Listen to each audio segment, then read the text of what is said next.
Today we're taking a look at the MP9. Some might argue that this is the best MP in CS. Let's find out if that is correct. So let's start off with the stats. And the MP9 costs $1,250 and is only available on the CT side. It is the second cheapest MP that you can buy on the CT side. The only one that is cheaper is the UMP.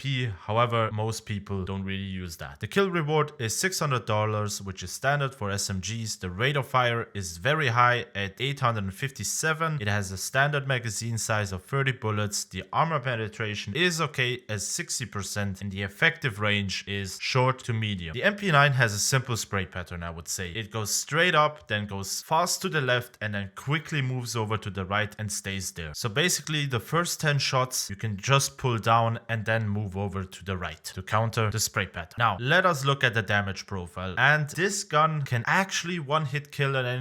However, you really need to be very close to get that one-shot kill. But most likely, if you're playing against unarmored opponents, you will normally get a kill with 3 to 4 shots, depending where you hit the enemy and in combination of what you hit. However, with the fast fire rate, it will feel like you're just mowing through them. Even if an enemy has armor, the high fire rate just helps it feel fast. So even though it normally takes you around 6 to 7 bullets to kill an enemy, it still feels relatively fast. So let us now look at the pros and the cons of the MP9. And as you can see, there are 4 positives for the MP9, and it has an insane fire rate. It is cheap and efficient. The mobility and accuracy of the gun is very good, and just like a lot of MPs, it is surprisingly accurate in the air. And when we look at the cons, even though the spray pattern is pretty simple, it can get chaotic for some people who don't really know how to use the gun, especially because of the high fire rate. It is also very weak at range, which makes long range engagement absolutely shit. You've seen it in the background gameplay that I absolutely fail to fight against someone on long range, and just like all of the MPs who have a bad armor penetration, it is very headshot dependent if you're fighting against armored opponents, and that is the only way that you can get competitive against a rifle. Okay, let's now actually look at how to use the MP9. The best way to use the gun is play close ranges. Therefore, it is always good to either let the enemy push towards you so you can catch them off guard, or you close the distance as best as possible so the fire rate becomes your advantage. And as said before, the MP9 is jump shot friendly, so jumping around corners while holding the left click and while flying past the enemy is the correct way to approach the engagement. And overall, it can be said that the MP9 favors aggressive play styles or very hectic game styles.